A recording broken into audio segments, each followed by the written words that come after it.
विश्वास करें कि आप सफल हो सकते हैं और आप हो जाएंगे। विश्वास की शक्ति के सहारे सफलता तक पहुंचे। सफलता यानी बहुत सी अद्भुत और अच्छी चीज़ें।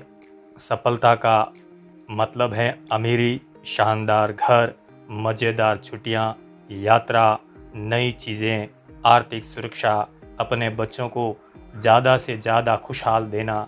सफलता का मतलब है प्रशंसा का पात्र बनना, लीडर बनना, अपने बिजनेस और सामाजिक जीवन में सम्मान पाना। सफलता का मतलब है आज़ादी, चिंताओं, डर, कुंठाओं और असफलता से आज़ादी। सफलता का मतलब है आत्मसम्मान, जिंदगी का असली सुख और जीवन में संतुष्टि। जो लोग आप पर निर्भर हैं उनके लिए अधिक से अधिक करने की क्षमता। सफलता का मतलब है जीतना।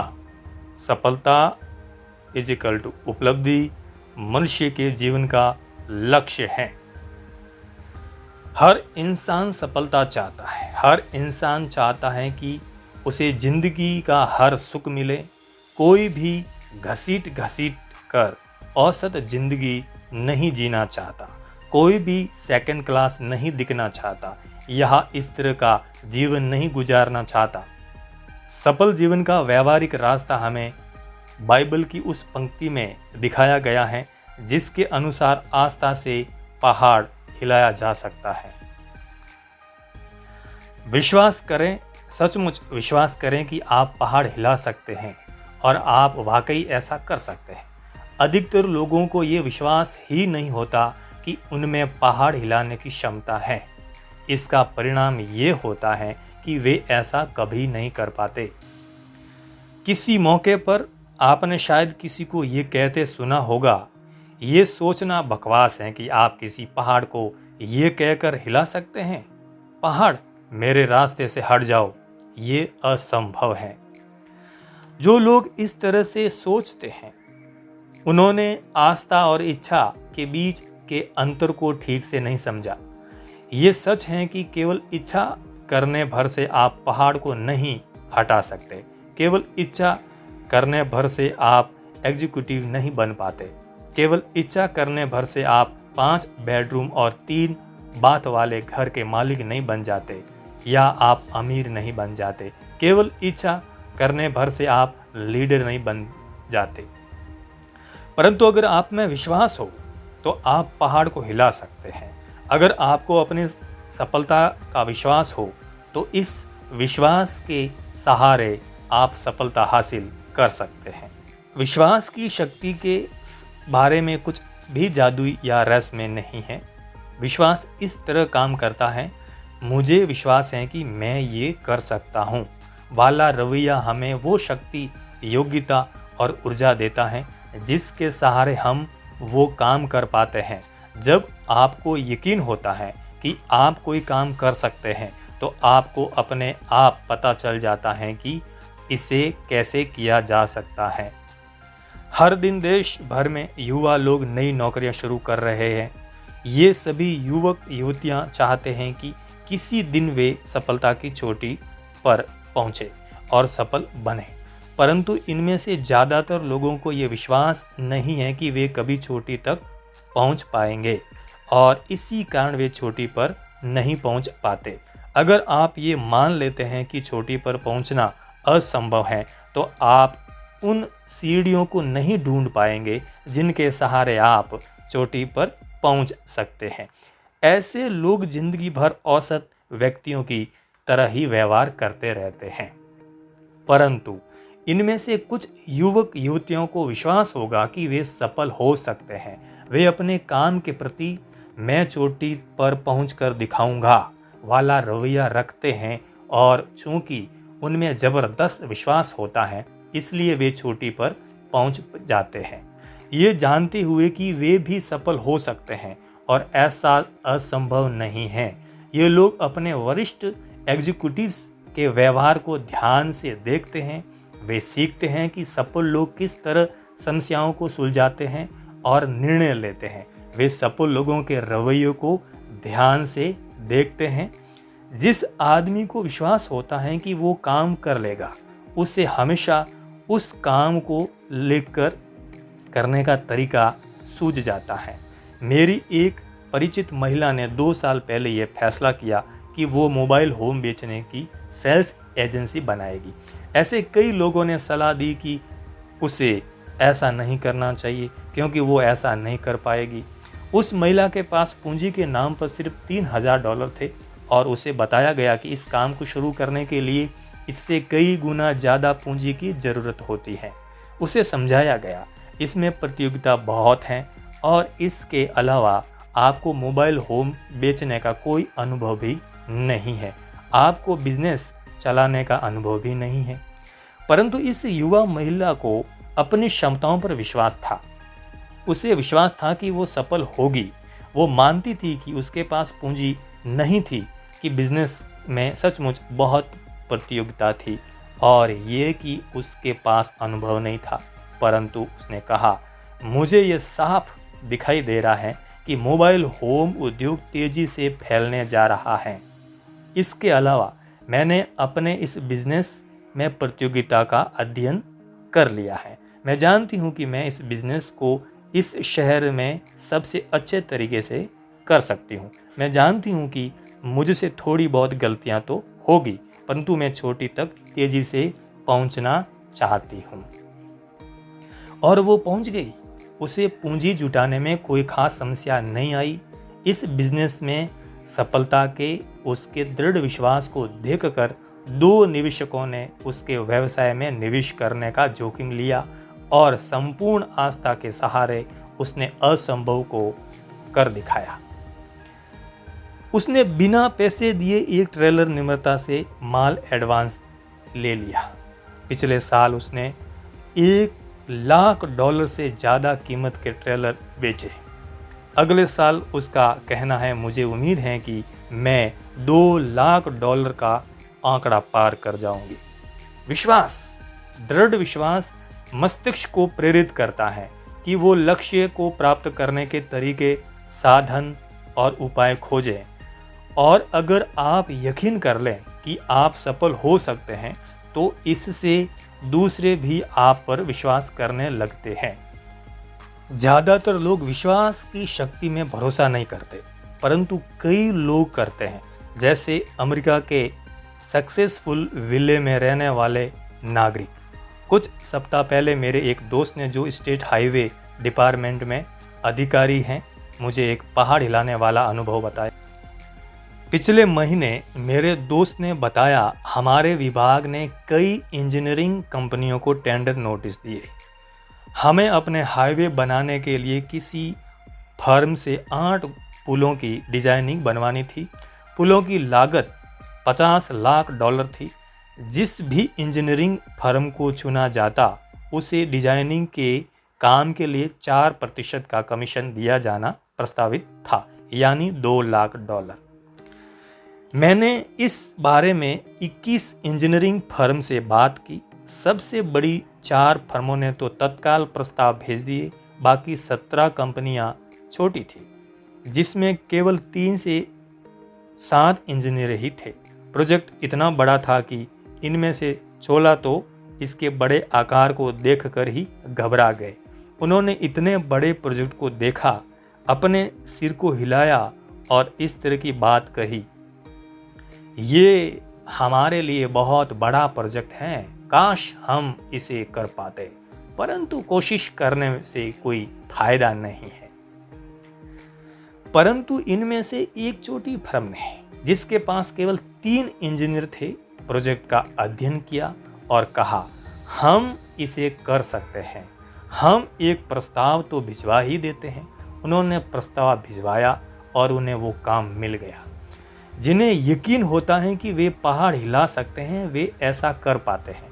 जिन्हें यकीन होता है कि वे पहाड़ नहीं हिला सकते, वे ऐसा नहीं कर पाते। विश्वास से ही ऐसा करने की शक्ति मिलती है।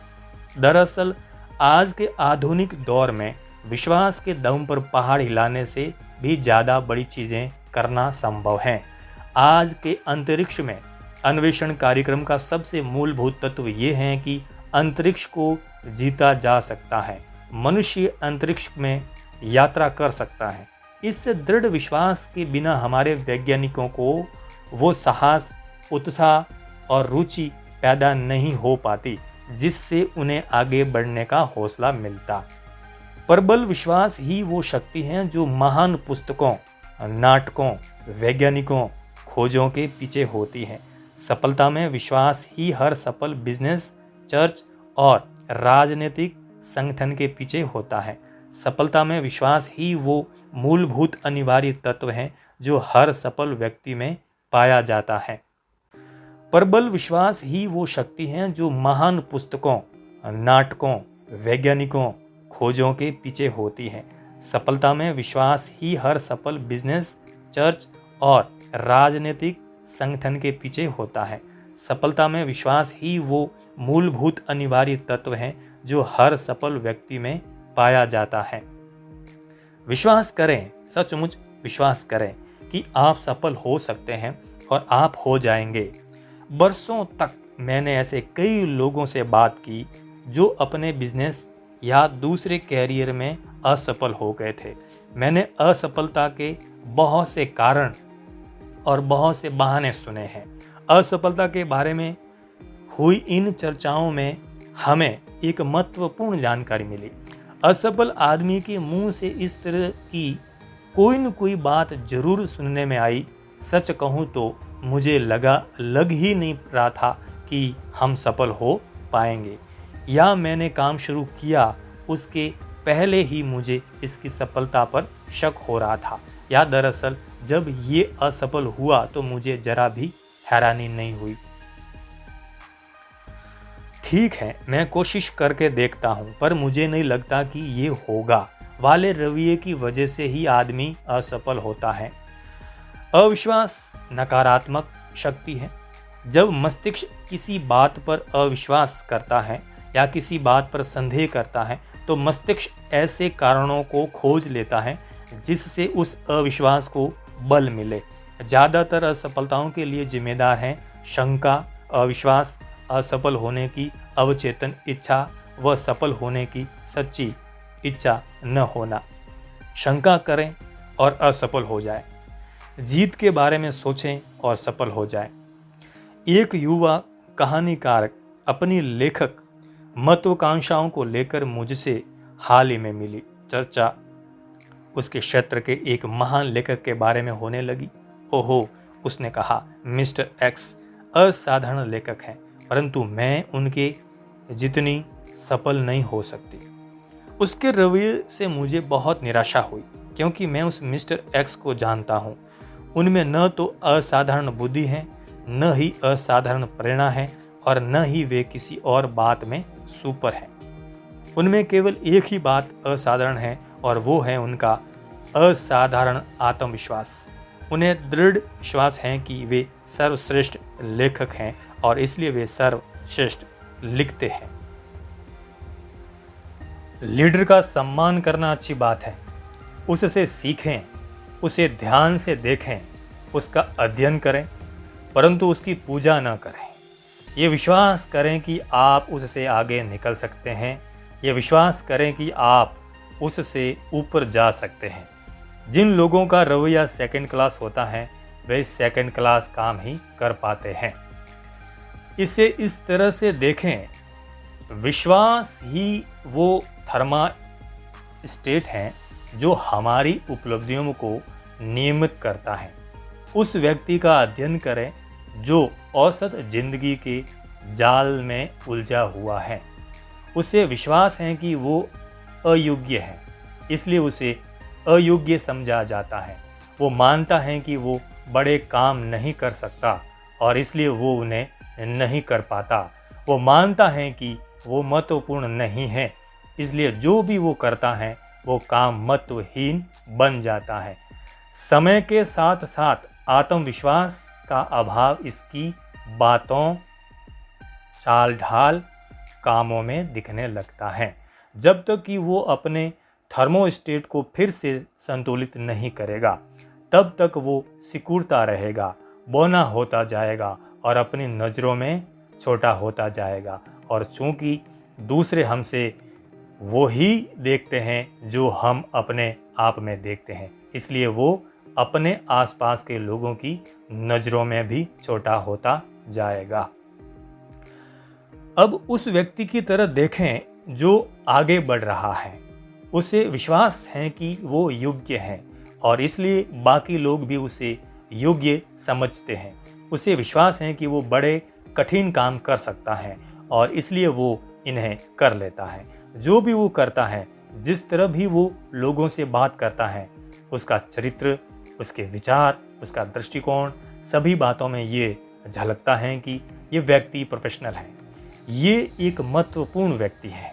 कोई भी व्यक्ति वैसा ही होता है जैसे उसके विचार होते हैं।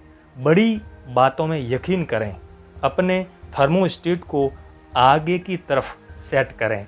अपनी सफलता के अभियान की शुरुआत इस सच्चे संजीदा विश्वास से करें कि आप सफल हो सकते हैं। अगर आपको यकीन है कि आप महान बन सकते हैं तो आप सचमुच महान बन जाएंगे। कई साल पहले मैं टेड्राइड में एक बिजनेसमैन समूह को संबोधित कर रहा था। चर्चा के बाद एक व्यक्ति मेरे पास आया और उसने अपना परिचय देने के बाद कहा, मुझे आपकी बातें पसंद आई। क्या आप मुझे कुछ मिनट का समय दे सकते हैं? मैं आपके साथ अपने व्यक्तिगत अनुभव पर चर्चा करना चाहता हूं। कुछ ही समय बाद हम एक रेस्तरां में बैठ गए थे। मेरा एक व्यक्तिगत अनुभव है, उसने शुरू किया, जो आपकी इस शाम की चर्चा से संबंधित था, जिसमें आपने कहा था कि आप किस तरह अपने दिमाग को अपना सहयोगी बनाएं, न कि अपना विरोधी। मैंने आज तक ये किसी को नहीं बताया कि मैंने किस तरह अपने आप को औसत लोगों की दुनिया से ऊपर उठाया है, परंतु मैं आपको ये बताना चाहता हूँ और मैं ये सुनना चाहूँगा। मैंने कहा, आज से 5 साल पहले मैं भी औरों की तरह था। मेरी जिंदगी घिसट भर रही थी, मेरी कमाई औसत थी, परंतु ये आदर्श नहीं था। हमारा घर बहुत छोटा था, हमारे पास अपनी मनचाही चीज़ों को खरीदने के लिए पैसे नहीं रहते थे। मेरी पत्नी, भगवान उसका भला करे, इस बात की शिकायत नहीं करती थी, परंतु उसके चेहरे पर वो साफ लिखा हुआ था कि उसने भाग्य के सामने हार मान ली है और वो सचमुच खुश नहीं है। अपने अंदर में बहुत असंतुष्ट महसूस कर रहा था। जब मैंने देखा कि मैं किस तरह अपनी अच्छी पत्नी और 2 बच्चों को आदर्श जीवन शैली नहीं दे पा रहा हूं, तो मुझे अंदर से बहुत चोट पहुंची। परंतु आज सब कुछ बदल गया है। मेरे दोस्त ने कहा, आज हम 2 एकड़ के प्लॉट पर बने अपने सुंदर नए घर में रहते हैं, जो यहाँ से 200 मील दूर है। आज हमें इस बात की चिंता नहीं है कि हम अपने बच्चों को अच्छे कॉलेज में भेज पाएंगे या नहीं। आज मेरी पत्नी जब नए कपड़े खरीदती है तो उसे ये नहीं लगता जैसे उसने कोई गुनाह कर दिया है। अगली गर्मियों में हम लोग 1 महीने की छुट्टियां मनाने यूरोप जा रहे हैं। हम सचमुच जिंदगी का आनंद ले रहे हैं। ऐसा कैसे हुआ? मैंने पूछा। उसका जवाब था कि आपने आज रात एक बात कही थी, अपने विश्वास की शक्ति का दोहन करें। मैंने वही किया और परिणाम आपके सामने हैं। 5 साल पहले मैंने डेट टाई की एक ट्रिल्ड एंड टाई कंपनी के बारे में सुना। कोशिश करने में हर्ज ही क्या है, शायद यहाँ थोड़ी ज़्यादा तनख्वाह मिल जाए। मैं यहाँ रविवार की शाम को ही आ गया, जबकि इंटरव्यू सोमवार को था। डिनर के बाद मैं अपने होटल के कमरे में बैठा हुआ था और न जाने क्यों मैं खुद को कोसने लगा। आखिर क्यों? मैंने खुद को पूछा, आखिर क्यों मैं एक असफल आदमी की तरह मिडिल क्लास के दलदल में फंसा हुआ हूँ? आखिर क्यों थोड़ी ज़्यादा तनख्वाह के लिए मैं ये नौकरी हासिल करने की कोशिश कर रहा हूँ? मैं आज तक ये नहीं जान पाया कि मैंने ऐसा क्यों किया, परंतु इसके बाद मैंने होटल का नोटपैड लिया, नोटपैड में मैंने अपने से ज़्यादा सफल 5 लोगों के नाम लिखे जिन्हें मैं वर्षों से जानता था और जिनकी आमदनी और नौकरी मुझसे काफ़ी बेहतर थी। 2 तो मेरे पुराने पड़ोसी थे जो अब एक पोश कॉलोनी में रहते थे। 2 लोगों के लिए मैं पहले काम किया करता था और एक मेरा रिश्तेदार था। इसके बाद मैंने खुद से पूछा कि मेरे इन 5 दोस्तों में ऐसा क्या था जो मुझ में नहीं था। मैंने अपनी और उनकी बुद्धि की तुलना की और ईमानदारी से विश्लेषण करने पर यह पाया कि जहाँ तक बुद्धि का सवाल था वे मुझसे बेहतर नहीं थे, न ही वे मुझसे शिक्षा, चरित्र या व्यक्तिगत आदतों में बेहतर थे। आखिरकार मैं सफलता के एक ऐसे गुण पर आया जिसके बारे में मैं काफ़ी चर्चा होती है, पहल करना। मुझे ये मानने में काफ़ी दिक्कत हुई, पर इसे मानने के सिवा कोई चारा नहीं था। इस मामले में मेरा रिकॉर्ड उनकी तुलना में काफ़ी नीचे था। ये सब सोचते सोचते सुबह के 4 बज गए, परंतु मेरा दिमाग बिल्कुल स्पष्ट सोच रहा था। जीवन में पहली बार मैं अपनी कमजोरी को देख पाया था। मैंने पाया कि इसी चीज़ के कारण मैं जीवन में इतना पीछे रह गया था। मैंने हमेशा सहारे के लिए अपने साथ एक छोटी छड़ी रखी थी। मैं अपने अंदर जितनी गहराई तक गया, मैंने पाया कि मैं इसलिए पहल नहीं करता था क्योंकि मुझे अंदर से ये विश्वास नहीं था कि मैं ऐसा कर सकता था, कि मैं सचमुच इस काबिल हूँ। पूरी रात मैं यही सोचता रहा कि आत्मविश्वास की कमी के कारण ही मैंने अपने मस्तिष्क को अपना विरोधी बना लिया था। मैंने पाया कि मैं खुद को यही बताता था कि मैं आगे क्यों नहीं बढ़ सकता, जबकि मुझे खुद को ये बताना चाहिए था कि मुझे आगे क्यों बढ़ना चाहिए। मैं अपने आप को सस्ते में बेच रहा था। अपनी नज़रों में गिरा होने के कारण ही मैं लोगों की नज़रों में भी गिरा हुआ था। ये मेरी हर बात में स्पष्ट रूप से दिख रहा था। तभी मुझे ये समझ में आया कि जब तक मैं खुद में विश्वास नहीं करूँगा तब तक कोई दूसरा भी मुझ पर विश्वास नहीं करेगा। उसी समय मैंने फैसला किया, अब सेकंड क्लास की ज़िंदगी खत्म। आगे से मैं खुद को सस्ते में नहीं बेचूंगा। अगली सुबह भी मुझ में वही आत्मविश्वास था।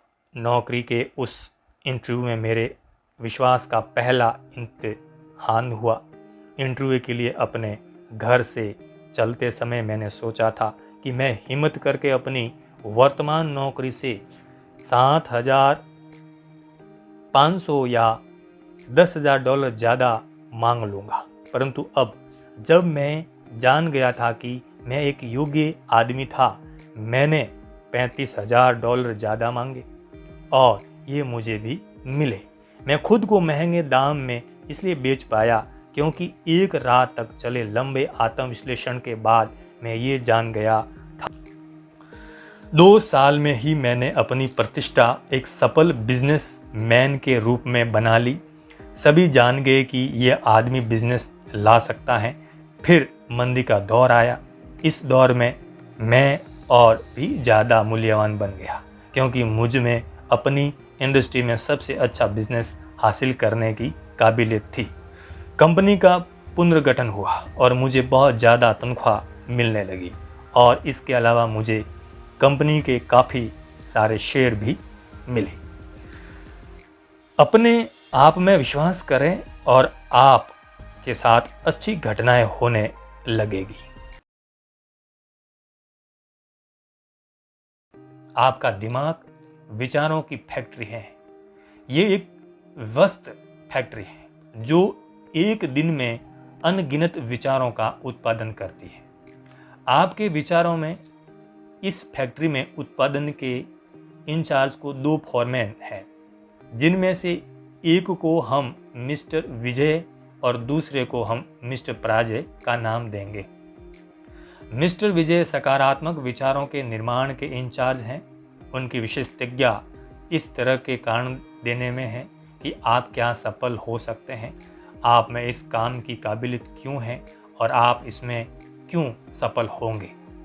दूसरा फॉरमैन मिस्टर पराजय नकारात्मक कमतरी के विचार का उत्पादन करता है। ये फॉरमैन इस तरह के कारण ढूंढने में महारत रखता है कि आप कोई काम क्यों नहीं कर सकते हैं, कि आप क्यों कमज़ोर हैं, कि आप क्यों असक्षम हैं।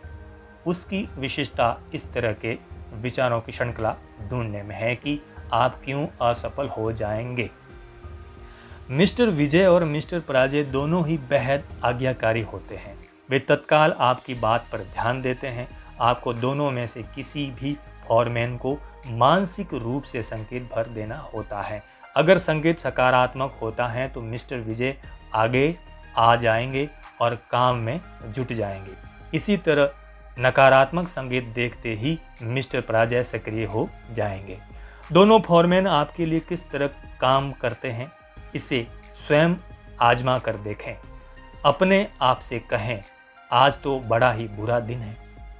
इससे मिस्टर पराजय हरकत में आ जाएंगे और वे आपको सही साबित करने के लिए कुछ तथ्यों का उत्पादन कर देंगे।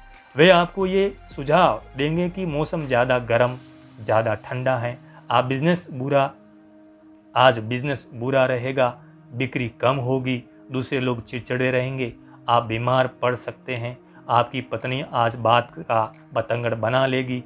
मिस्टर पराजय बेहद सक्षम होते हैं। वे कुछ ही मिनटों में आपको पूरी तरह विश्वास दिला देते हैं कि आज का दिन सचमुच बहुत बुरा है और आपका दिन सचमुच बुरा साबित होता है। परंतु अपने आप से कहें, आज कितना बढ़िया दिन है, और तत्काल मिस्टर विजय सक्रिय हो जाते हैं।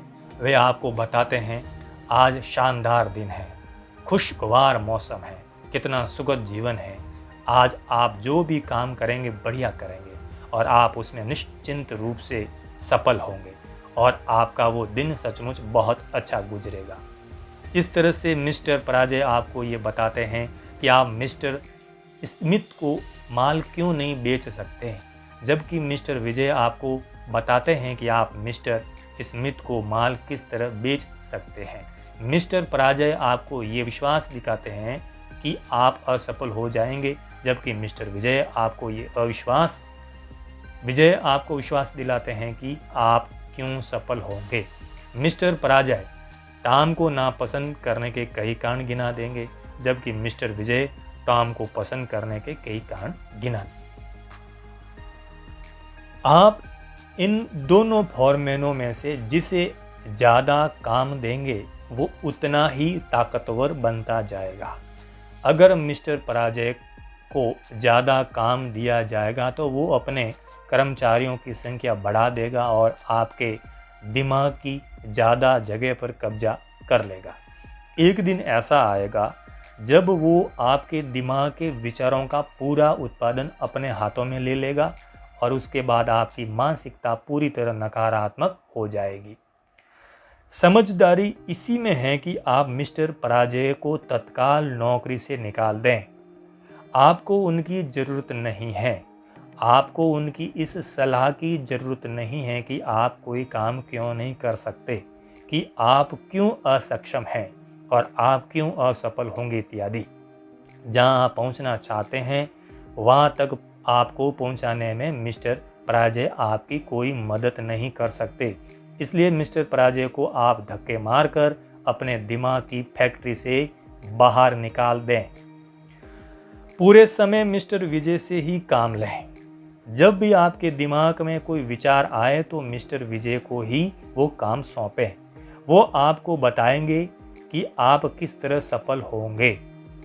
नए उद्योग, नए वैज्ञानिक आविष्कार, बढ़ते हुए बाजार, हर तरफ अवसर ही अवसर है। तो ये अच्छी खबर है। जिंदा रहने के लिए ये अद्भुत समय है। हर क्षेत्र में ऐसे अवसर बिखरे पड़े हैं। जहां चोटी के लोगों की रिकॉर्ड मांग है, उन लोगों की जिनमें दूसरों को प्रभावित करने की अधिकतम योग्यता है, जो दूसरों का मार्गदर्शन कर सकते हैं, जो उनके लीडर बनकर उनकी सेवा कर सकते हैं। और जो लोग ऐसे लीडर बनेंगे वे सभी आज वयस्क हैं या वयस्क बनने वाले हैं। उनमें से एक आप भी हो सकते हैं। आर्थिक व्यवस्था में उछाल का ये मतलब नहीं कि आप व्यक्तिगत रूप से सफल हो ही जाएंगे। देखा जाए तो अमेरिकी अर्थव्यवस्था में उछाल हमेशा ही रहा है, परंतु इसके बाद भी लाखों करोड़ों लोग संघर्ष ही करते रहते हैं और सफल नहीं हो पाते। ज़्यादातर लोग औसत जिंदगी के दलदल में ही फंसे रहते हैं और पिछले 2 दशकों से लगातार चल रहे रिकॉर्ड अवसर का लाभ नहीं उठा पाते और आगे आने वाले अच्छे समय में भी ज़्यादातर लोग चिंता ही करते रहेंगे, डरते ही रहेंगे, जिंदगी भर खुद को अयोग्य मानते हुए घसीटते ही रहेंगे और वो काम नहीं कर पाएंगे जो वे करना चाहते हैं। इसका परिणाम ये होगा कि उन्हें उनके काम के बदले में कम तनख्वाह ही मिलेगी, उनकी खुशी छोटी खुशी ही होगी। जो लोग अवसर का भरपूर लाभ उठाते हैं, और यहाँ मैं ये कहना चाहता हूँ कि आप भी उन लोगों में से एक हो सकते हैं, क्योंकि अगर ऐसा नहीं होता तो आप इस पुस्तक को पढ़ने की बजाय किस्मत के भरोसे ही बैठे होते। वे ऐसे समझदार लोग होंगे जो ये सीख लेंगे कि बड़ी सोच के सहारे खुद को सफल के रास्ते किस तरह ले जाया जा सकता है। अंदर चले जाएं, सफलता का दरवाजा आप पहले की तुलना में ज़्यादा खुला हुआ है। ये ठान लें कि आप भी सफल लोगों के समूह में शामिल होना चाहते हैं, आप भी अपनी मनचाही चीज़ें हासिल करना चाहते हैं। सफलता की तरफ ये आपका पहला कदम होगा। ये एक अद्भुत कदम है। इस कदम को उठाए बिना काम नहीं चलेगा। कदम 1, खुद में विश्वास करें। विश्वास करें कि आप सफल हो सकते हैं। विश्वास की शक्ति को किस तरह विकसित करें? विश्वास की शक्ति को किस तरह विकसित करें? विश्वास की शक्ति को प्राप्त करने और विश्वास को दृढ़ बनाने के लिए 3 उपाय किए जा सकते हैं। नंबर 1, सफलता की बात सोचें, असफलता की बात न सोचें। नौकरी में, घर में असफलता की जगह सफलता के बारे में सोचें। जब आपके सामने कोई कठिन परिस्थिति आए तो सोचें मैं जीत जाऊंगा। ये न सोचें शायद मैं हार जाऊंगा। आप किसी से प्रतियोगिता करें तो सोचें मैं सर्वश्रेष्ठ हूँ। ये न सोचें मैं उनके जितना योग्य नहीं हूँ। जब अवसर नजर आए तो सोचें मैं ये कर सकता हूँ। ये न सोचें मैं इसे नहीं कर सकता। अपनी चिंतन प्रक्रिया पर इस विचार को हावी हो जाने दें, मैं सफल होकर दिखाऊंगा। सफलता के बारे में सोचने से आपका दिमाग ऐसी योजना बना लेता है जिससे आपको सफलता मिलती है। असफलता के बारे में सोचने से इसका ठीक उल्टा होता है। असफलता के बारे में चिंतन करने से आपका दिमाग ऐसे विचार सोचता है जिनसे आपको असफलता हाथ लगती है। नंबर 2, अपने आप को बार बार याद दिलाएं कि आप जितना समझते हैं आप उससे कहीं बेहतर हैं। सफल लोग सुपरमैन नहीं होते। सफलता के लिए सुपर इंटेलेक्ट का होना जरूरी नहीं है, न ही सफलता के लिए किसी जादुई शक्ति या रहस्यमय तत्व की आवश्यकता होती है, और सफलता का भाग्य से भी कोई संबंध नहीं होता। सफल लोग साधारण लोग ही होते हैं, पर ऐसे लोग होते हैं जिन्हें अपने आप पर विश्वास है। अपनी क्षमताओं पर विश्वास करें और जो मानते हैं कि वे सफल हो सकते हैं, कभी भी खुद को सस्ते में न बेचें। नंबर 3, बड़ी सोच में विश्वास करें। आपकी सफलता का आकार कितना बड़ा होगा ये आपके विश्वास के आकार से तय होगा। अगर आपके लक्ष्य छोटे होंगे तो आपकी उपलब्धियां भी छोटी होगी। अगर आपके लक्ष्य बड़े होंगे तो आपकी सफलता भी बड़ी होगी। एक बात कभी न भूलें, बड़े विचार और बड़ी योजनाएं अक्सर छोटे विचारों और छोटे योजनाओं से आसान होते हैं। विश्वास जगाइए, डर भगाइए। जब हम डरे होते हैं तो हमारे दोस्त हमें समझाते हैं, ये तुम्हारे मन का वहम है, चिंता मत करो, डरने की कोई बात नहीं है। परंतु आप और हम जानते हैं कि डर की इस किस्म की दवा से काम नहीं चलता। इस तरह की तसल्ली से हमें कुछ मिनट या कुछ घंटे का ही आराम मिलता है। ये तुम्हारे मन का वहम है वाले उपचार में विश्वास नहीं जागता, न ही डर का इलाज होता है। हाँ, डर वास्तविक होता है और इसे जीतने से पहले हमें ये मानना ही पड़ेगा कि इसका अस्तित्व होता है। आजकल इंसान के ज़्यादातर डर मनोवैज्ञानिक होते हैं। चिंता, तनाव, उलझन, सत्रास, ये सभी हमारी नकारात्मक अनुशासनहीनता कल्पना के कारण पैदा होते हैं। परंतु सिर्फ ये जानने से कि डर कैसे पैदा होता है, उस डर का इलाज नहीं हो जाता। जब डॉक्टर ये पता कर लेता है कि आपके शरीर में कहीं पर कोई इन्फेक्शन है, तो उसका काम वहीं पर पूरा नहीं हो जाता। इसके बाद वो इन्फेक्शन का इलाज भी करता है। ये तुम्हारे मन का वहम है वाला पुराना विचार ये मानता है कि डर का वास्तव में अस्तित्व होता ही नहीं है, परंतु ऐसा नहीं है। डर का अस्तित्व होता है, डर असली है। डर सफलता का नंबर 1 दुश्मन है। डर लोगों को अवसर का लाभ उठाने से रोकता है। डर लोगों को शारीरिक रूप से कमजोर बना देता है। डर लोगों को बीमार बना देता है। डर लोगों की जिंदगी को छोटा कर देता है। जब आप बोलना चाहते हैं तो डर आपके मुंह को बंद रखता है। डर, अनिश्चितता, आत्मविश्वास का अभाव के कारण ही हमारी अर्थव्यवस्था में मंदियां आती हैं। डर के ही कारण करोड़ों लोग इतना कम हासिल कर पाते हैं और जीवन का इतना कम आनंद ले पाते हैं। वास्तव में डर एक शक्तिशाली भावना है। किसी न किसी रूप में डर लोगों को वो हासिल करने से रोकता है जो वे जीवन में हासिल करना चाहते हैं। हर तरह और हर आकार का डर मनोवैज्ञानिक इन्फेक्शन का एक रूप है। हम अपने मानसिक इन्फेक्शन को भी उसी तरीके से दूर कर सकते हैं जिस तरह हम अपने शारीरिक इन्फेक्शन को दूर करते हैं, यानी उसका इलाज करके। इसके लिए सबसे पहले हमें उपचार के पहले की तैयारी करनी होगी। ये जानना होगा कि आत्मविश्वास आसमान से आकर हमारे दिमाग में नहीं घुसता, बल्कि हासिल किया जाता है, विकसित किया जाता है। कोई भी व्यक्ति आत्मविश्वास के साथ पैदा नहीं होता। जिन लोगों में आत्मविश्वास प्रचुरता में होता है, जिन्होंने चिंता को जीत लिया है, जो हर जगह और हर कहीं बेफिक्री से आते जाते हैं, उन्होंने ये आत्मविश्वास धीरे धीरे हासिल किया है। आप भी ऐसा ही कर सकते हैं। ये अध्याय आपको बताएगा कैसे। द्वितीय विश्व युद्ध में नेवी ने यह फैसला किया कि इनके सभी नए रंग रूटों को तैरना आना चाहिए। इसके पीछे ये विचार था कि तैरना आने से किसी डूबते आदमी की जान बचाई जा सकती है। जिन लोगों को तैरना नहीं आता था, उनके लिए तैरने की कक्षाएं आयोजित की गई। मैंने इस तरह के एक प्रशिक्षण को देखा। सतही तौर पर ये देखना मज़ेदार था कि इतने बड़े बड़े जवान और स्वस्थ लोग कुछ फीट गहरे पानी में कूदने से घबरा रहे थे।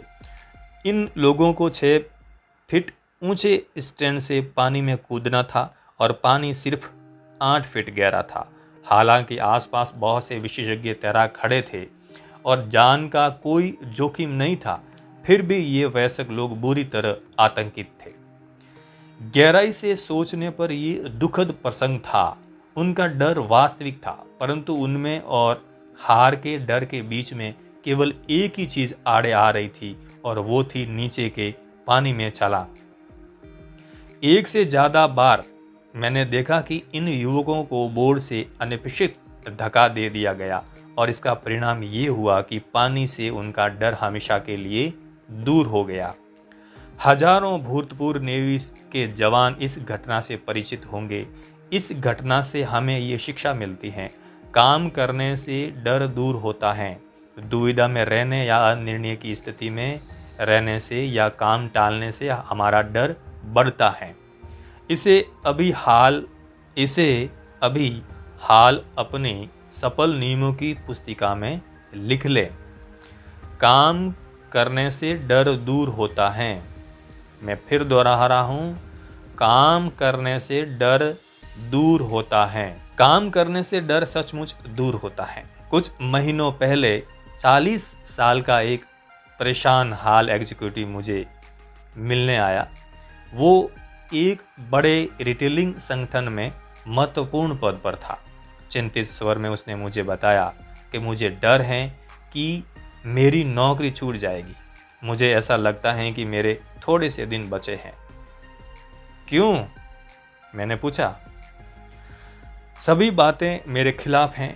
मेरे विभाग की बिक्री के आंकड़े पिछले 7 साल से 7% कम हैं। ये बहुत बुरा है, खासकर तब जब हमारे स्टोर की सेल्स पिछले साल की तुलना से 6% बढ़ी हैं।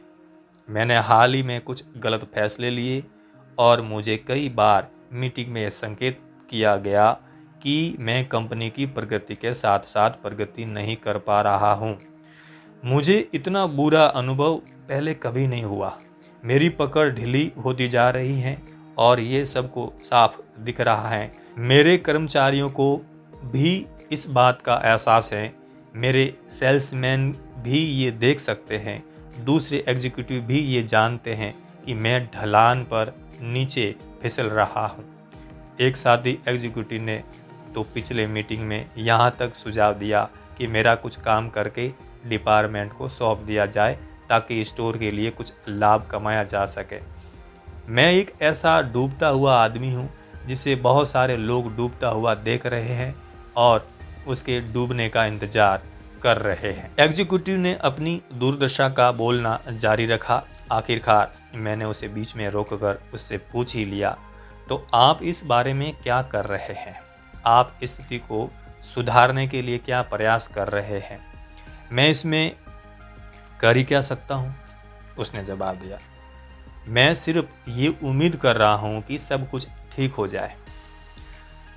इस पर मैंने कहा, परंतु क्या उम्मीद करने से ही सब कुछ ठीक हो जाएगा? फिर बिना उसे जवाब देने का मौका दिए मैंने उससे अगला सवाल पूछा, क्यों ना उम्मीद करने के साथ साथ आप कुछ प्रयास भी करें? कैसे? उसने कहा, आपके मामले में 2 तरह के काम किए जा सकते हैं। पहला तो ये कि आप अपनी सेल्स को बढ़ाकर दिखाएं। हमें यहीं से शुरू करना होगा। कोई न कोई वजह तो होगी जिसके कारण आपकी सेल्स कम हो रही हैं। उस वजह का पता लगाइए। हो सकता है कि आपको अपना पुराना माल निकालने के लिए स्पेशल सेल लगानी पड़े ताकि आप नया माल खरीद सकें। शायद आपको अपने डिस्प्ले काउंटर को अलग तरीके से जमाना चाहिए। शायद आपको अपने सेल्समैनों में ज़्यादा उत्साह भरना चाहिए। मैं ये तो नहीं बता सकता कि किस तरह का आपका सेल्स वॉल्यूम बढ़ सकता है, परंतु ये किसी न किसी तरह तो बढ़ ही सकता है। और इसके अलावा आप अपने मैनेजर से भी बात करके देख लें। हो सकता है कि वे आपको नौकरी से निकालने वाले हो, परंतु अगर आप उनकी सलाह लेंगे तो वे आपको समस्या को सुलझाने के लिए निश्चित रूप से ज़्यादा मोहलत दे देंगे। स्टोर के लिए आपका विकल्प ढूंढना बहुत मुश्किल होगा, बशर्त कि टॉप मैनेजमेंट को ये लगे कि आप समस्याओं को सुलझाने का गंभीर प्रयास कर रहे हैं। मैं आगे कहता रहा, इसके बाद आप अपने कर्मचारियों से, अपने अधीनस्थों से बात करें। डूबते हुए आदमी की तरह व्यवहार करना छोड़ दें। अपने आसपास के लोगों को ये एहसास होने दें कि आप में अभी जान बाकी है। एक बार फिर उसकी आंखों में हिम्मत लौट आई थी। फिर उसने पूछा, आपने कहा था कि मैं 2 कदम उठा सकता हूँ। दूसरा कदम क्या है? दूसरा कदम ये है जिसे आप बीमा योजना कह सकते हैं कि आप किसी दूसरे स्टोर में अपने लिए ऐसी जगह ढूंढ कर रखें जहां आपको यहाँ से ज़्यादा तनख्वाह मिल सके। अगर आप सकारात्मक कार्य करेंगे तो मुझे नहीं लगता कि आपको इसकी ज़रूरत पड़ेगी। आपकी कर्मठता से आपके सेल्स आंकड़े निश्चित रूप से सुधर जाएंगे। फिर भी एक दो विकल्प रहना हमेशा ज़्यादा अच्छा होता है। याद रखें, बेरोजगार आदमी के लिए नौकरी हासिल करना बहुत मुश्किल होता है, जबकि पहले से नौकरी कर रहे आदमी के लिए नौकरी हासिल करना बेरोजगार की तुलना में 10 गुना ज़्यादा आसान होता है। 2 दिन पहले यही एग्जीक्यूटिव मुझसे मिलने आया। आपसे चर्चा के बाद मैं काम में जुट गया। मैंने बहुत से बदलाव किए, परंतु सबसे बड़ा बदलाव मैंने अपने सेल्समैनों के रवैये में किया। पहले मैं सप्ताह में एक बार मीटिंग लिया करता था, अब मैं हर सुबह मीटिंग लेता हूँ। मैंने इन सभी लोगों में उत्साह भर दिया है। ऐसा लगता है कि मेरे जोश को देखकर उसमें भी हौसला आ गया। जब उन्होंने देखा कि मुझ में जान बाकी है तो उन्होंने भी ज़्यादा मेहनत करने का फैसला कर लिया। ऐसा लगता है जैसे वे सिर्फ इस बात का इंतजार कर रहे थे कि मैं आगे बढ़ने में पहल करूं। अब सब कुछ ठीक चल रहा है। पिछले हफ्ते मेरी बिक्री पिछले साल की तुलना में ज़्यादा हुई है और ये स्टोर की औसत बिक्री से भी काफ़ी अच्छी है। ओहो, बहरहाल, उसने कहा, मैं आपको एक और अच्छी खबर सुनाना चाहता हूँ। मुझे 2 वैकल्पिक नौकरियों के प्रस्ताव मिले हैं। निश्चित रूप से इसमें मैं खुश हूँ, परंतु मैंने दोनों को अस्वीकार कर लिया है क्योंकि यहाँ पर सब कुछ एक बार फिर ठीक ठाक हो गया है। जब हम कठिन समस्याओं का सामना करते हैं तो हम तब तक दलदल में फंसे रहते हैं जब तक कि हम कर्म नहीं करते। आशा से शुरुआत होती है, परंतु जीतने के लिए आशा के साथ साथ कर्म की भी जरूरत होती है। कर्म के सिद्धांत पर अमल करें। अगली बार जब भी आपको डर लगे, चाहे डर छोटा हो या बड़ा, अपने आप को संभालें। फिर इस सवाल का जवाब ढूंढें, किस तरह के काम से मैं अपने डर को जीत सकता हूं।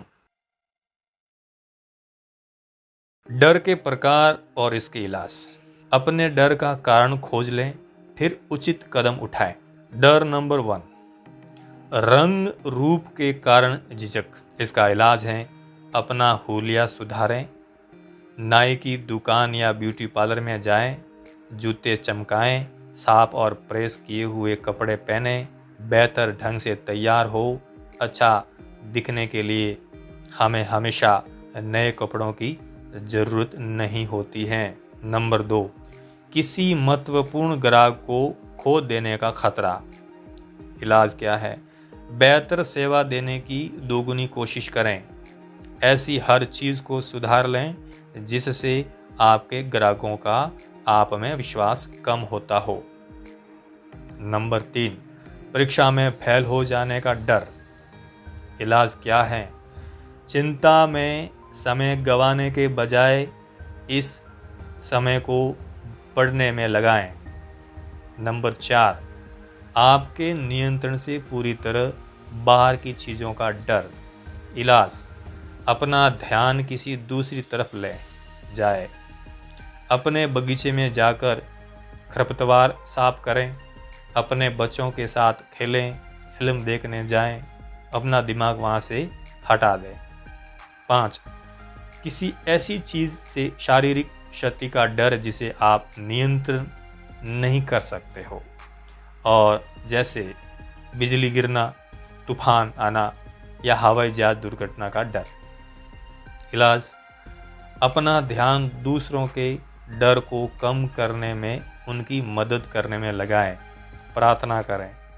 नंबर 6, ये डर कि दूसरे लोग क्या सोचेंगे या क्या कहेंगे। इलाज क्या है? ये सुनिश्चित कर लें कि आप जो करना चाहते हैं वो सही है, फिर उस काम को कर दें। किसी भी व्यक्ति ने बिना आलोचना के कोई महत्वपूर्ण काम कभी नहीं किया है। नंबर 7, निवेश करने या घर खरीदने के पहले का डर। इलाज। सभी पहलुओं पर विचार कर लें, फिर फैसला करें। एक बार फैसला करने के बाद आप उसी के हिसाब से काम करें। अपनी बुद्धि और अपने निर्णय में विश्वास रखें। नंबर 8, लोगों का डर। इलाज। चीज़ों को सही नज़रियों से देखें। याद रखें, सामने वाला व्यक्ति भी आप ही की तरह एक इंसान है।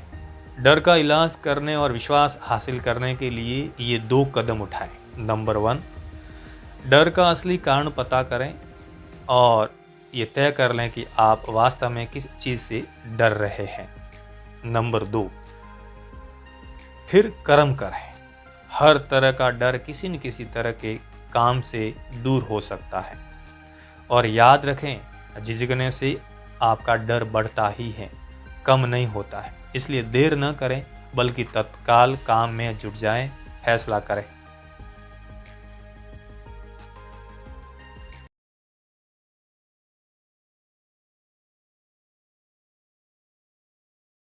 आत्मविश्वास के अभाव का कारण होती है खराब याददाश्त। आपका दिमाग किसी बैंक की तरह होता है। हर दिन आप अपने दिमाग के बैंक में विचारों को जमा करते जाते हैं। विचारों का ये संग्रह बढ़ता जाता है और आपकी याददाश्त बन जाता है।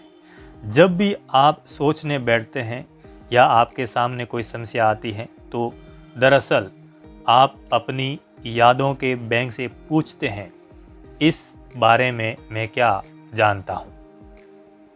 या आपकी यादों का बैंक पहले से जमा किए हुए विचारों के संग्रह में से आपको आपकी मनचाही जानकारी देता है।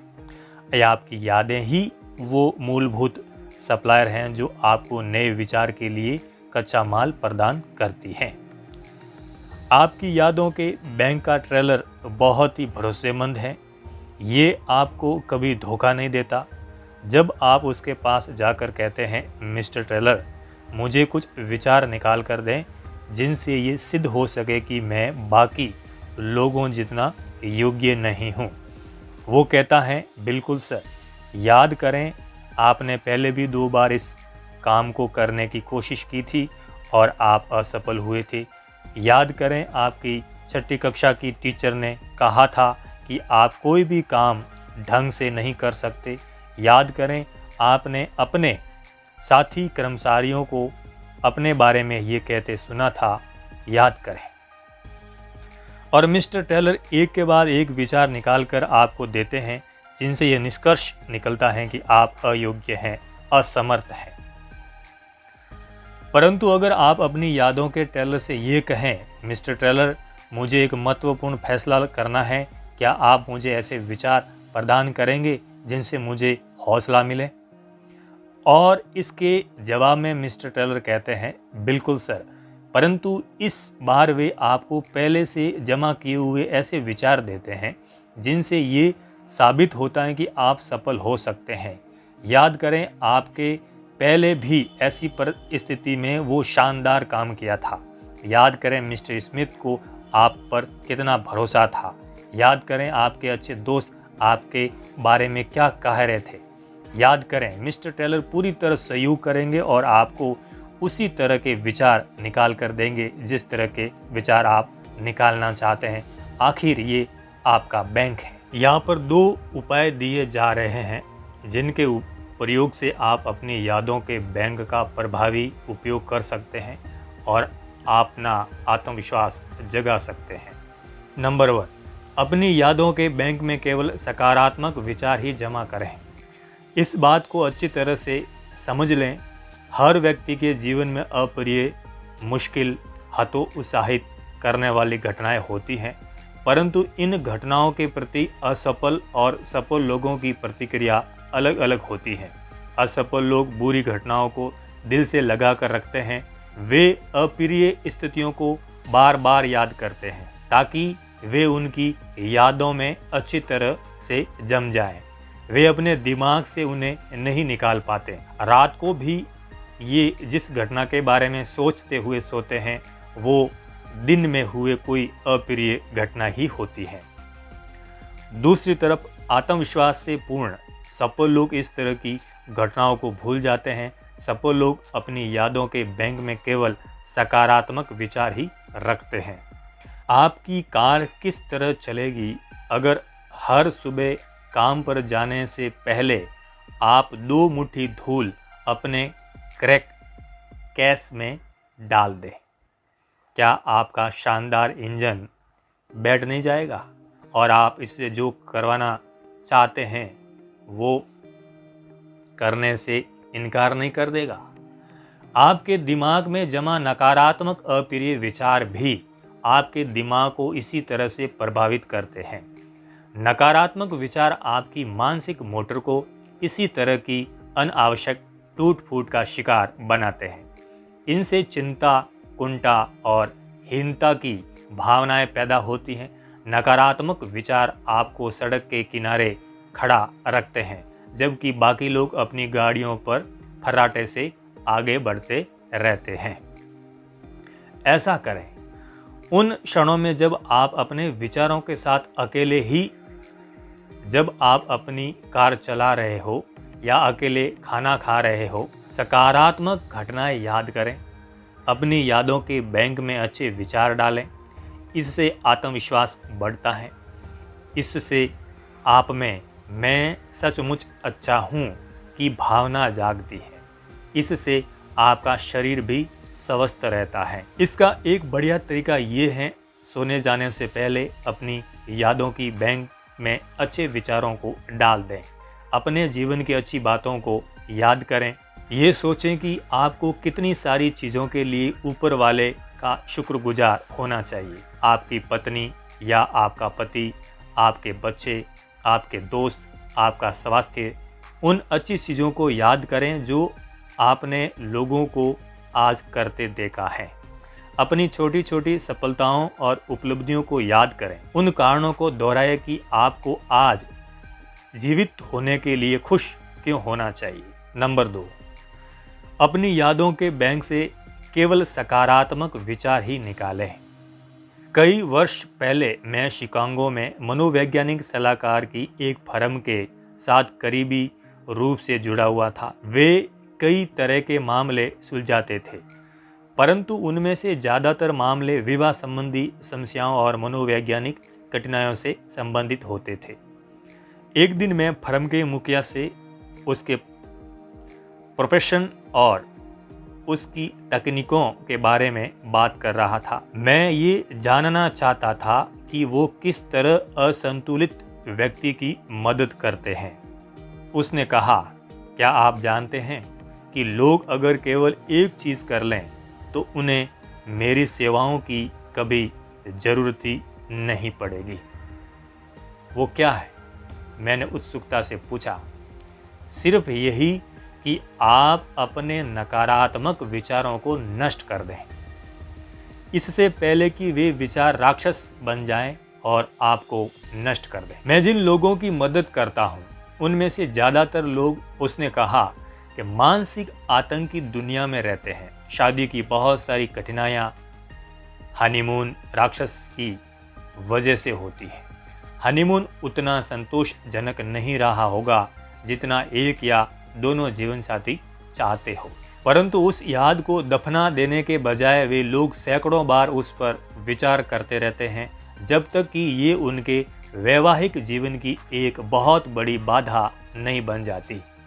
वे मेरे पास 5 या 10 साल बाद आते हैं। आमतौर पर मेरे ग्राहक ये नहीं जान पाते हैं कि समस्या की जड़ कहाँ है।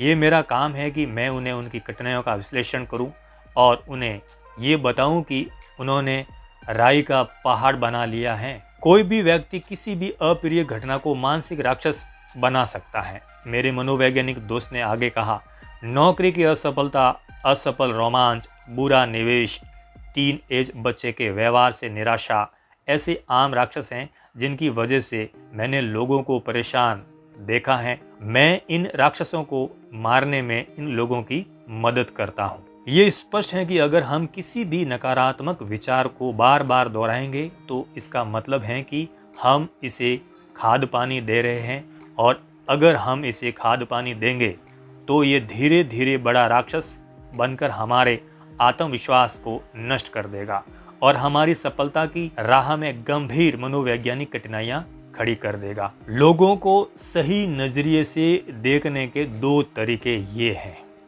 नंबर 1, सामने वाले व्यक्ति को संतुलित दृष्टि से देखें। लोगों के साथ व्यवहार करते समय इन 2 बातों का ध्यान रखें। पहली बात तो ये कि सामने वाला व्यक्ति महत्वपूर्ण है, निश्चित रूप से वो महत्वपूर्ण है। हर व्यक्ति महत्वपूर्ण होता है, परंतु ये भी याद रखें कि आप भी महत्वपूर्ण हैं। तो जब आप किसी व्यक्ति से मिले तो ऐसा सोचें, हम दोनों महत्वपूर्ण मिलकर किसी आपसी लाभ या रुचि के विषय पर चर्चा कर रहे हैं। नंबर 2, समझने का रवैया विकसित करें। जो लोग आपको नीचा दिखाना चाहते हैं, आपके पर कतरना चाहते हैं, आपकी टांग खींचना चाहते हैं, आपकी बुराई करना चाहते हैं, ऐसे लोगों की इस दुनिया में कोई कमी नहीं है। अगर आप इनका सामना करने के लिए तैयार नहीं हैं, तो ये लोग आपके आत्मविश्वास में बड़े बड़े छेद कर देंगे और आपको ऐसा लगेगा जैसे आप पूरी तरह हार चुके हैं। आपको ऐसे वयस्क हमलावर के विरुद्ध ढाल चाहिए, उस हमलावर के लिए जो अपनी पूरी ताकत से आप पर चढ़ाई करने के लिए कमर कसे बैठा है। आत्मविश्वास पूर्ण चिंतन करने के लिए आत्मविश्वास की क्रियाएं करें। जिस तरह की भावनाएं आप स्वयं में जगाना चाहते हैं, उस तरह के काम करें। नीचे आत्मविश्वास बढ़ाने वाले 5 अभ्यास दिए जा रहे हैं। इन्हें सावधानी से करें, फिर उनका अभ्यास करने की पूरी कोशिश करें और आप अपना आत्मविश्वास काफ़ी बड़ा चढ़ा पाएंगे। नंबर 1, आगे की बेंच पर बैठें।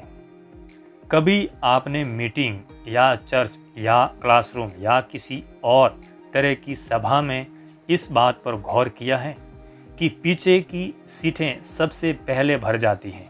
ज़्यादातर लोग पीछे की लाइन में इसलिए बैठते हैं ताकि वे लोगों की नज़रों में न आए, और वे लोगों की नज़रों में आने से इसलिए बचना चाहते हैं क्योंकि उनमें आत्मविश्वास नहीं होता।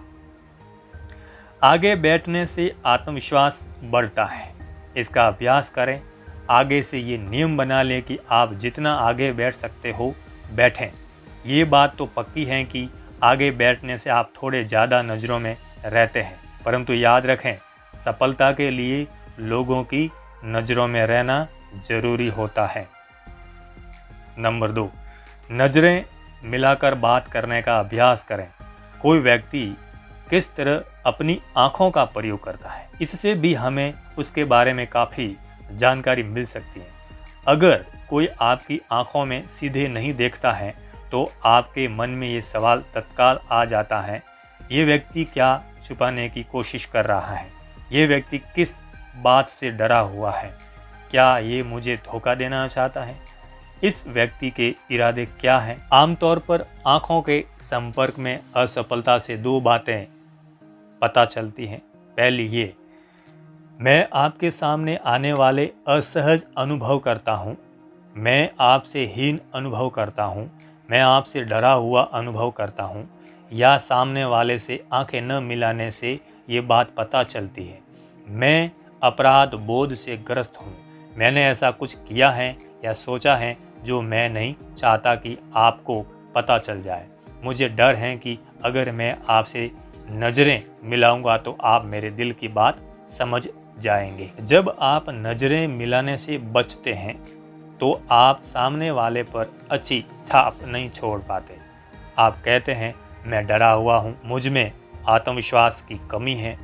इस डर को जीतने का यही तरीका है कि आप सामने वाले से नज़रें मिलाकर बात करें। नज़रें मिलाकर बात करने से सामने वाले को ये संदेश जाता है, मैं ईमानदार और सच्चा हूँ, मैं जो कह रहा हूँ मैं उसमें पूरी तरह यकीन करता हूँ, मैं डरा हुआ नहीं हूँ, मैं आत्मविश्वास से भरा हुआ हूँ। अपनी आँखों से काम लें, दूसरे व्यक्ति की आँखों में आँखें डालकर बात करें।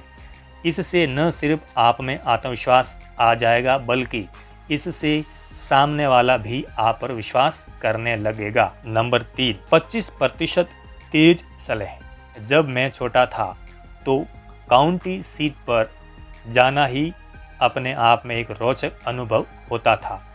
जब सारे काम हो चुके होते और हम कार में लौट आते तो मेरी माँ अक्सर कहा करती थी, डेवी यहाँ थोड़ी देर चुपचाप बैठो और देखो कि लोग किस तरह चल रहे हैं। माँ इस खेल को बहुत अच्छी तरह से खेलती थी। वे कहा करती थी कि उस आदमी को देखो, वो परेशान सा दिख रहा है, या तुम्हें क्या लगता है वो महिला क्या करने जा रही है, या उस आदमी की तरफ देखो, वो कोहरे में लिपटा हुआ लगता है। लोगों को चलते हुए देखना सचमुच मज़ेदार था। मनोरंजन का यह तरीका फिल्म देखने से सस्ता पड़ता था। मुझे बाद में पता चला कि इस खेल को खेलने के पीछे माँ का एक कारण ये भी था और इससे ज़्यादा शिक्षा भी मिलती थी। मैं अब भी लोगों को चलते हुए देखता हूँ, कॉरिडोर में, लॉबी में, फुटपाथ पर लोगों को चलते हुए देखकर मैं समझ लेता हूँ कि उनकी मानसिक स्थिति कैसी है। मनोवैज्ञानिक झुकी हुई मुद्राओं और सुस्त चाल का संबंध खुद के बारे में, अपनी नौकरी के बारे में, अपने आसपास के लोगों के बारे में अप्रिय रवैये से जोड़ते हैं। परंतु मनोवैज्ञानिक ये भी बताते हैं कि आप अपनी मुद्रा को बदलकर, अपनी चाल की गति को बदलकर अपने रवैये को सचमुच बदल सकते हैं। आप भी देखें, अगर देखेंगे तो आप ये पाएंगे कि शरीर की क्रिया मानसिक क्रियाओं का परिणाम है। जो व्यक्ति हारा हुआ है, चोट खाया हुआ है, वो मरा मरा चलता है, सुस्त चलता है, उसमें आत्मविश्वास शून्य होता है। औसत लोग औसत चाल चलते हैं, उनकी गति औसत होती है, उनके चेहरे पर लिखा होता है, मुझे अपने आप पर नाज नहीं है। एक तीसरा समूह भी होता है। इस समूह के लोगों में प्रबल आत्मविश्वास होता है। वे आम लोगों से तेज चलते हैं, उनकी चाल में फुर्ती होती है, उनकी चाल दुनिया को बताती है मैं किसी महत्वपूर्ण काम से किसी महत्वपूर्ण जगह जा रहा हूँ। इससे भी बड़ी बात यह है कि जो काम मैं 15 मिनट बाद करने जा रहा हूँ, मुझे उसमें सफलता मिलेगी। आत्मविश्वास बढ़ाने के लिए 25% तेज चलने की तकनीक का प्रयोग करके देखें। अपने कंधों को सीधा कर लें, अपने सिर को ऊपर उठा लें और थोड़े तेज कदमों से आगे की तरफ बढ़ चलें। आप पाएंगे कि आपका आत्मविश्वास भी बढ़ चुका है। कोशिश करें और परिणाम खुद देखें। नंबर 4, बोलने की आदत डालें। कई तरह के समूह के साथ काम करते हुए मैंने ये पाया है कि बहुत से समझदार और योग्य लोग चर्चाओं में भाग नहीं लेते। चर्चा के दौरान उनका मुंह ही नहीं खुल पाता। ऐसा नहीं है कि उनके पास बाकी लोगों जितना अच्छे विचार नहीं होते या वे बोल नहीं सकते। इसका कारण सिर्फ ये होता है कि उनमें आत्मविश्वास नहीं होता। ये छुपा व्यक्ति अपने बारे में इस तरह की बातें सोचता है, मेरा विचार शायद काम का नहीं है। अगर मैं कुछ कहूँगा तो हो सकता है कि लोग मुझे मूर्ख समझें, इसलिए बेहतर यही है कि मैं चुपचाप बैठा रहूं। इसके अलावा समूह के बाकी लोग मुझसे बेहतर जानते हैं। मैं दूसरों के सामने ये जताना नहीं चाहता कि मैं कितना नासमझ हूँ। जितनी बार ये छुपा व्यक्ति बोलने में असफल रहता है, वो अपने आप को उतना ही ज़्यादा असक्षम और हीन बनाता जाता है। अक्सर वो खुद से ये कमज़ोर सा वादा करता है। अंदर से वो जानता है कि इस वादे को वो कभी पूरा नहीं कर पाएगा, कि वो अगली बार मौका पड़ने पर जरूर बोलेगा। ये बहुत महत्वपूर्ण है। हर बार जब छुपा व्यक्ति बोलने में असफल रहता है तो वो आत्मविश्वास को खत्म करने वाले जहर की एक और खुराक गटक लेता है। अपने आप पर उसका विश्वास उतना ही कम होता जाता है। सकारात्मक पहलू ये है कि आप जितना ज़्यादा बोलते हैं, आपका आत्मविश्वास उतना ही ज़्यादा बढ़ता जाता है और आपके लिए अगली बार बोलना उतना ही ज़्यादा आसान हो जाता है। बोलने की आदत डालें। आत्मविश्वास बढ़ाने के लिए ये आदत विटामिन की तरह काम करती है। आत्मविश्वास बढ़ाने की इस तकनीक का प्रयोग करें।